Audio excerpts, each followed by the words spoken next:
Assalamualaikum warahmatullahi wabarakatuh. Nama saya Agus Hartono, Ketua Harian Situs Pojok Persada Soekarno Kediri.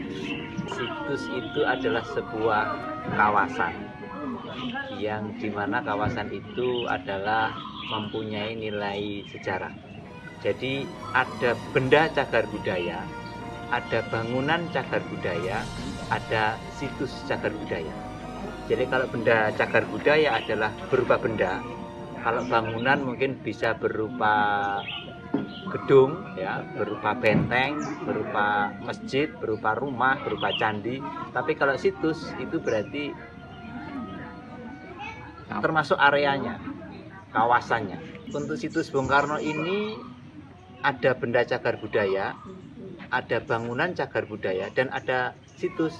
Karena di halaman ini banyak tempat-tempat yang lekat dengan Soekarno. Misalkan di sini ada pohon dulu bapaknya Bung Karno ketika pacaran dengan ibunya, mengambil bunga ini ketika mau menikah. Kemudian ada di depan situ ada tempat Bung Karno bermain dan jatuh, ada petilasannya. Bung Karno belajar pidato. Ini berada di Dusun Krapak, Desa Pojok, Kecamatan Wates, Kabupaten Kediri. Ya, ini adalah tempat di mana Bung Karno dulu tinggal di sini. Di antara satu peristiwa yang penting adalah pergantian nama dari Kusno menjadi Soekarno.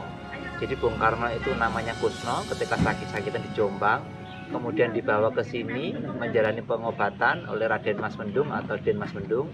Kemudian namanya diganti dari Kusno menjadi Soekarno, berada di tempat ini. Namun bukan hanya itu, setelah beliau berganti nama, tinggal beberapa saat di tempat ini. Nah, kemudian ada aktivitas-aktivitas seperti bermain dan jatuh, ya, ada luka di pelipis kirinya, itu ada di depan. Kemudian belajar pidato di depan sana. Jadi kalau waktu liburan hari Minggu itu beliau pulang ke sini. Jadi waktu sekolah di Mojokerto maupun di Surabaya itu kalau liburan sering pulang ke sini. Jadi belajar pidato sampai merenung di sungai di bawah pohon.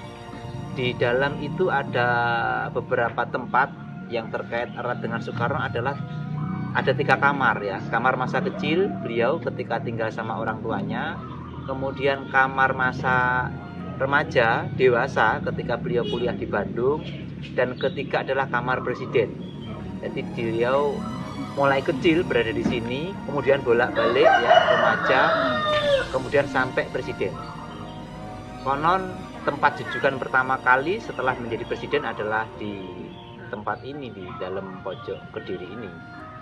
Selain itu di dalam juga ada tempat Bung Karno berdiskusi dengan Cokroaminoto, Dr. Cipto Mangunkusumo, bahkan Muso. Itu ada di ruang depan di pendopo ini adalah tempat beliau berdiskusi.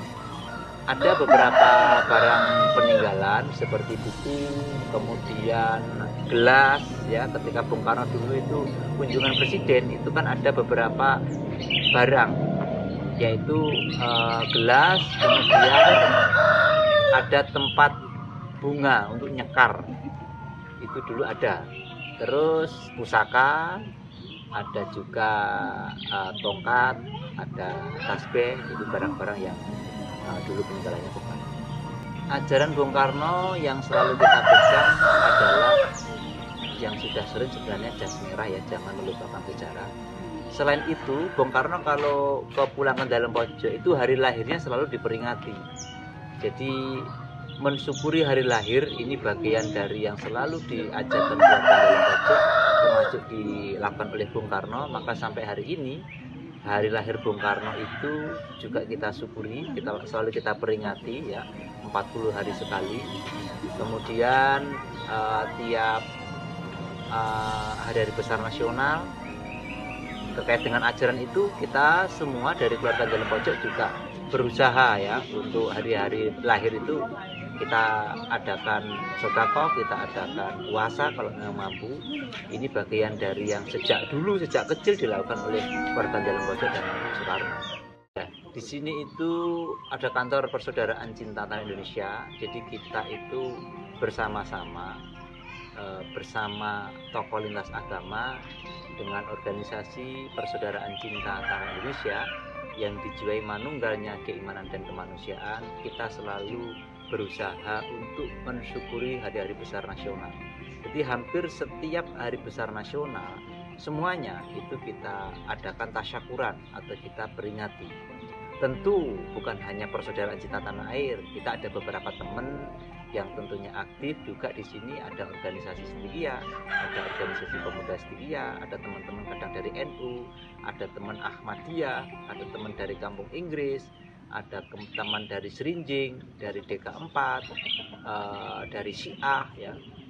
Bahkan beberapa waktu yang lalu ada juga dari Ma'iyah ya. Jadi di sini ngumpul siapapun, kita berkumpul di sini apapun agamanya, apapun keyakinannya, kita open ya, kita duduk bareng untuk bersama-sama memperingati. Di dalam acara peringatan itu yang pertama adalah doa bersama, itu pasti lintas agama. Kemudian kita selalu insya Allah mengadakan santunan anak yatim dan fakir miskin. Setelah itu selamatan. Nah, usai selamatan biasanya kalau memungkinkan kita isi seni budaya, penampilan, mungkin ada mocopat, ada gamelan, ada juga ada musik band, puisi ya, teater itu. Nah, terakhir dialog kebangsaan itu pasti. Jadi yang sudah pasti ya itu adalah doa bersama, selamatan, santunan anak yatim, kemudian dialog kebangsaan. Itu menjadi agenda rutin.